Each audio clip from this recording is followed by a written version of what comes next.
बिस्मिल्लाहिर्रहमानिर्रहीम।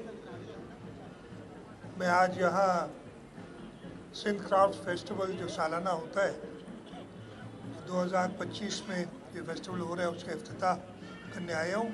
जैसे आपको मिनिस्टर साहब ने बताया ये 3 दिन का फेस्टिवल है और इसमें न सिर्फ पूरे सिंध से तो पाकिस्तान के दूसरे सूबों से भी पंजाब, खैबर पख्तूनख्वा और बलूचिस्तान वहाँ के क्राफ्ट्समैन आए हुए हैं। उन्होंने अपने स्टॉल लगाए।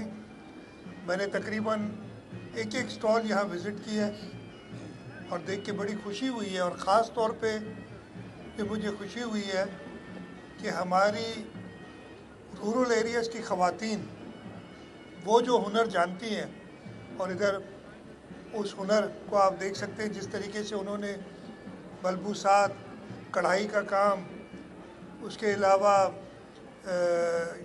पॉटरी का काम और इस तरीके से जो चीज़ें एक हमने देखी जो मल्ला बरादरी की खातून थी जो स्ट्रॉ से वो पूरे बना रही थी वाजेज़ और बड़े बास्केट्स और सब देख के बड़ी खुशी हुई।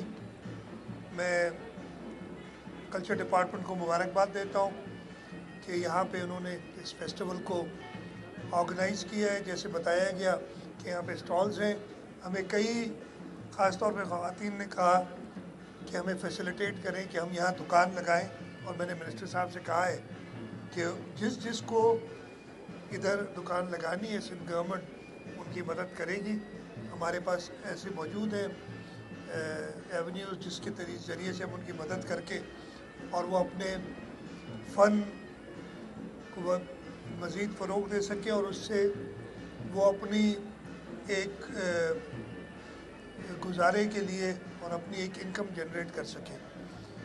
यहाँ पे जैसे बताया कि रोज़ाना डिफरेंट आर्टिजन्स हैं, क्राफ्ट्समैन हैं, आपके आर्टिस्ट हैं जो परफॉर्म करेंगे अगले 3 दिन।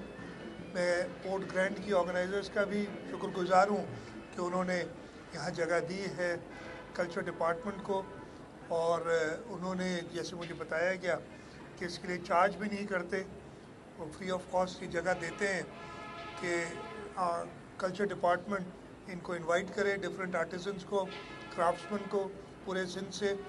और मैं जैसे मिनिस्टर साहब ने कहा ये कराची के लोगों से रिक्वेस्ट करूँगा, उनको दावत दूँगा कि वो यहाँ आएँ और जो सिंध पूरे सिंध से क्राफ्ट्समैन थे मेरे साथ, कुछ हमारे कराची की सूबाई असेंबली के मेंबरान थे और वो हैरत में रह गए देख के कि किस तरीके की क्राफ्टमैनशिप यहाँ पे मौजूद है।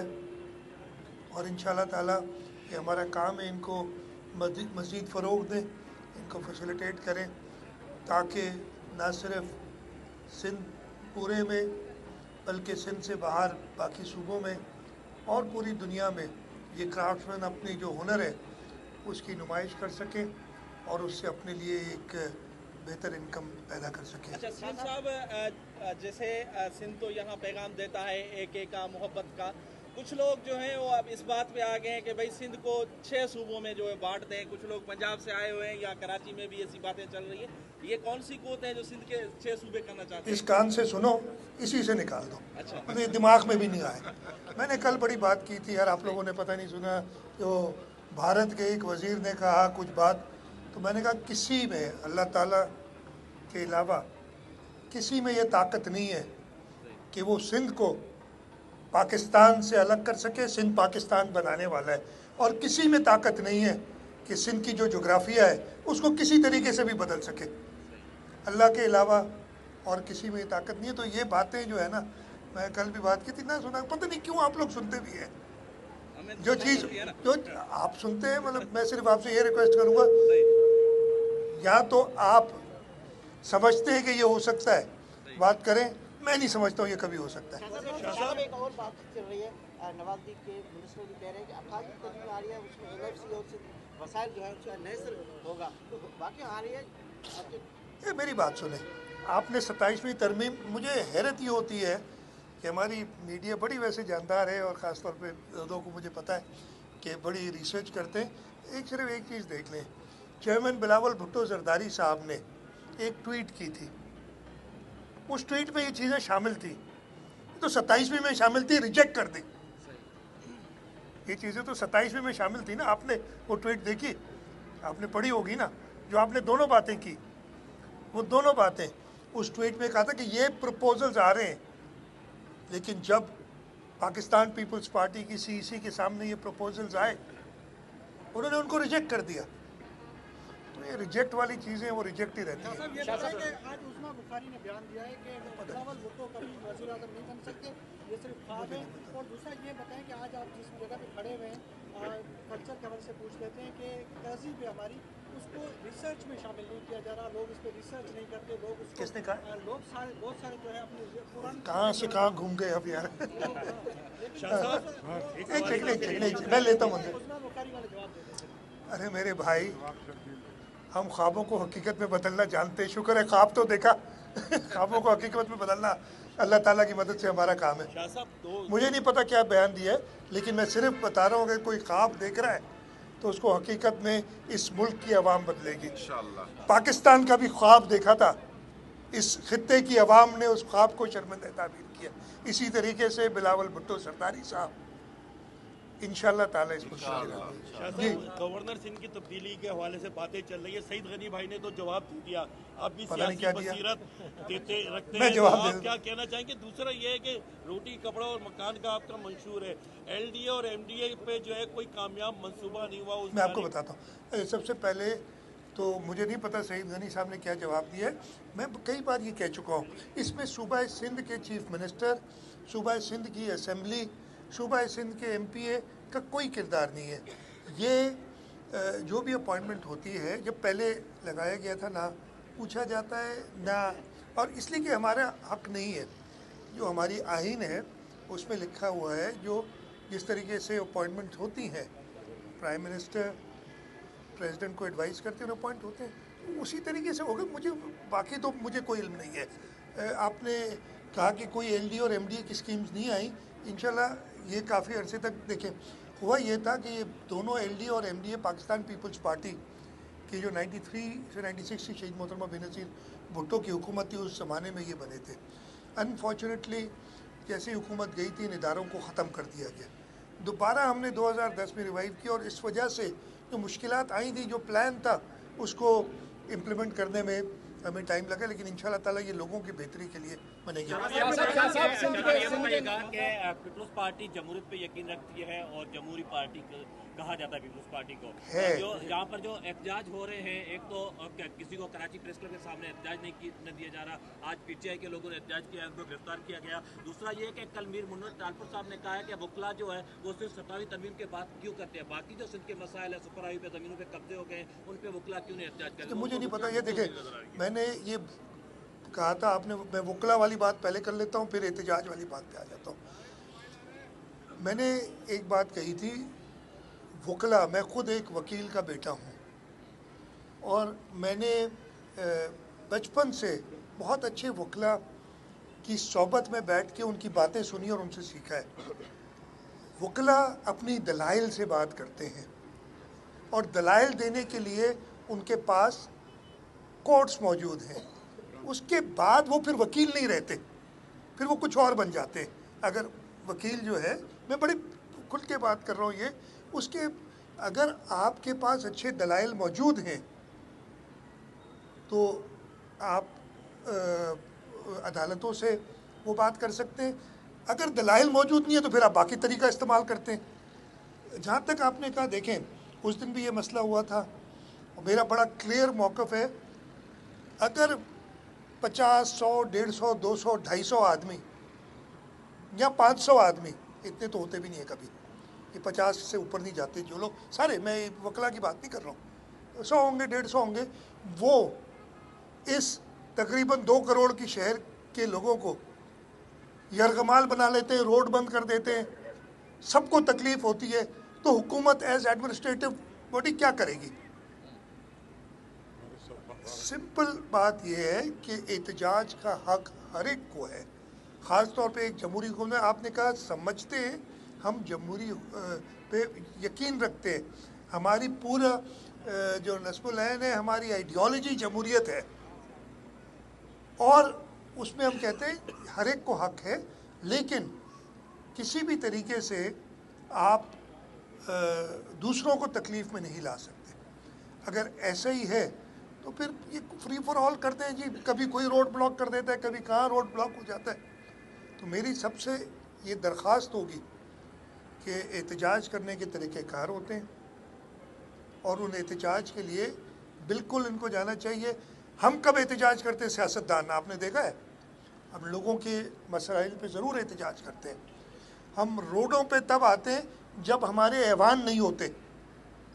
मार्शल लॉ के ज़माने में जब असम्बलियाँ ख़त्म कर जाती हैं तो हम फिर लोगों को से रजू करते हैं, नहीं तो लोगों ने हमें इलेक्ट करके ऐवानों तक पहुँचाया जाता है। जब वो हम पे इतना भरोसा करते हैं आप ऐवानों में जाएं और हमारी आवाज़ उठाएं, हम ऐवान छोड़ के रोडों पे आ जाएं। वकला के लिए भी यही दरख्वास्त है कि उनको अदालत में जाना चाहिए। अगर उनके पास सही दलाइल हैं तो इस मुल्क की क्या अदलिया वो सही दलाइल नहीं सुनेगी? तो ये मेरा कहना होगा, बिल्कुल हक है, जमहूरी हक है, लेकिन किसी और को तकलीफ में नहीं। आखिरी सवाल ले लें। सिंध के लाखों नौजवान जो हैं वो मायूस हैं कि एज रिलैक्सेशन जो दी हुई थी हुकूमत ने वो वापस ले लिए। सरकारी मैं जवाब देता हूँ, पहल नहीं रही। मैं जवाब दे देता हूँ ना यार, इतना सवाल ऐड करोगे मैं भूल जाऊँगा।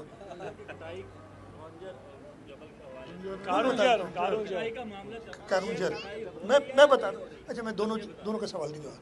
सबसे पहले देखें, पाकिस्तान पीपल्स पार्टी ने एज रिलैक्सेशन दे दी, 28 साल तक की उम्र होती है। हमने कई सालों से जब नौकरियां नहीं दी गई तो उस एज को में 15 साल की रिलैक्सेशन दी और 43 साल कर दी। फॉर्चुनेटली जो भी जिस को भी रंग दें, अगर मैंने कहा अदालत ने हमें कहा कि आप ये नहीं कर सकते। अदालत ने सारी जो थी नौकरियों के हमने नहीं किया, हमें कहा गया, उसके बावजूद हमने लोगों की तकालीफ देखते हुए कि जी 3-4 साल से नौकरियां नहीं दी गई, तो हमने उस एज को रिलैक्स करके अदालत ने कहा कि आप रीजनिंग के साथ एक जो जस्टिफाइबल एज की रिलैक्सेशन है वो दें। और काबीना ने एज ए जनरल प्रिंसिपल 5 साल की एज रिलैक्सेशन दी, 28 नहीं 33 साल हमारे यहाँ एज रिलैक्सेशन है। अभी इशू आया था काबीना के सामने कि जो पुराने जॉब्स दिए गए थे, और अभी उसमें हम यही कर रहे हैं कि जिस वक्त जॉब एडवर्टाइज हुआ था और जिसने अप्लाई किया था, जैसे ये 5 से 15 वाले अभी टेस्ट लिया हमने, म्यूज़िक टीचर नहीं, ये 5 से 15 के टेस्ट की बात कर रहा हूँ ये, ठीक है। 5 से 15 ग्रेड के जो टेस्ट लिए थे, एक बिल्कुल ट्रांसपेरेंट तरीके से सक्कर IBA से वो टेस्ट कराए। जनवरी 2023 में वो टेस्ट हुए थे। उस वक्त एज लिमिट 43 थी, तो मैंने टेस्ट दिया। अगर मैं 43 से कम का था तो मैं एलिजिबल था, मैंने टेस्ट दिया। नौकरी आज हम एडवर्टाइज कर रहे हैं तो मेरे पे वही एज लिमिट अप्लाई करेगी। ये बड़ा क्लियरली काबीना ने फैसला किया है। और फिर जो 2025 में टेस्ट लिए, उस वक्त एज लिमिट 33 साल हो गई, उन पे 33 साल अप्लाई करेगी। तो एक जस्टिफाइबल फेयर तरीके से हम कोशिश करें। दूसरा क्या था, भूल जाता हूँ ना, कारूंझर वाला, हाँ आपने किया था। मेरे भाई, कारूंझर हमारा असासा है, किसी भी तरीके से हम उस पर कोई कॉम्प्रोमाइज़ नहीं करेंगे। लेकिन इसका ये मतलब नहीं कि हम डेवलपमेंट को ख़त्म कर देंगे। हम जहाँ भी खड़े हैं, ये इतना खूबसूरत पोर्ट ग्रैंड बना हुआ है, आज से 50 साल पहले यहाँ समंदर था। अब आप कहीं इसको तोड़ दो, समंदर को वापस, इस टाइप की बातें। कारूंझर के लिए जो एक्चुअल हमारे जहाँ पे भी कोई हेरिटेज है, जहाँ पे भी कोई ऐसी जगह, उस पर हम बिल्कुल टच नहीं करेंगे, हमारी बिल्कुल क्लियर वो है। इसी तरीके से आज से 10-12 साल पहले जब हमने थरपारकर में कोयले पे काम किया था, तो यही बातें हो रही थी। और आज अल्लाह ताला का शुक्र है कि थर की पूरी इकॉनमी बदल गई है कोयले की वजह से। आप जाके आपने देखा होगा, कुछ लोगों ने जाके देखे, तो development not at the cost of heritage, ये मैं बिल्कुल क्लियर हूँ। हमारे जो आसार कदीमा है या जो हमारी हेरिटेज को उर्दू में क्या कहते हैं, नहीं आसार कदीमा तो हेरिटेज जो भी कदीमी असासे कर सकते हैं। असासे जो है हमारी, उनकी कॉस्ट पे नहीं, उनको बचाते हुए हम डेवलपमेंट की तरफ जरूर जाएंगे। हमारा ये मौक़िफ़ है। अच्छा शाह साहब, ये बताइएगा 142 मुल्कों के डेलीगेशन वर्ल्ड कल्चर फेस्टिवल में आए सुना है मैंने। और अहमद शाह साहब इस खुदा की कसम मैंने नहीं कहा इनके साथ जाता है, इनके लिए क्या कहेंगे? मैं उधर ही कहूँगा ना, मैंने आज जाना है 7 तारीख को जाना है, मैंने क्लोजिंग में, मैंने ओपनिंग की थी, अब क्लोजिंग में देखूँ 142 जिनके फिर बता इंशाल्लाह।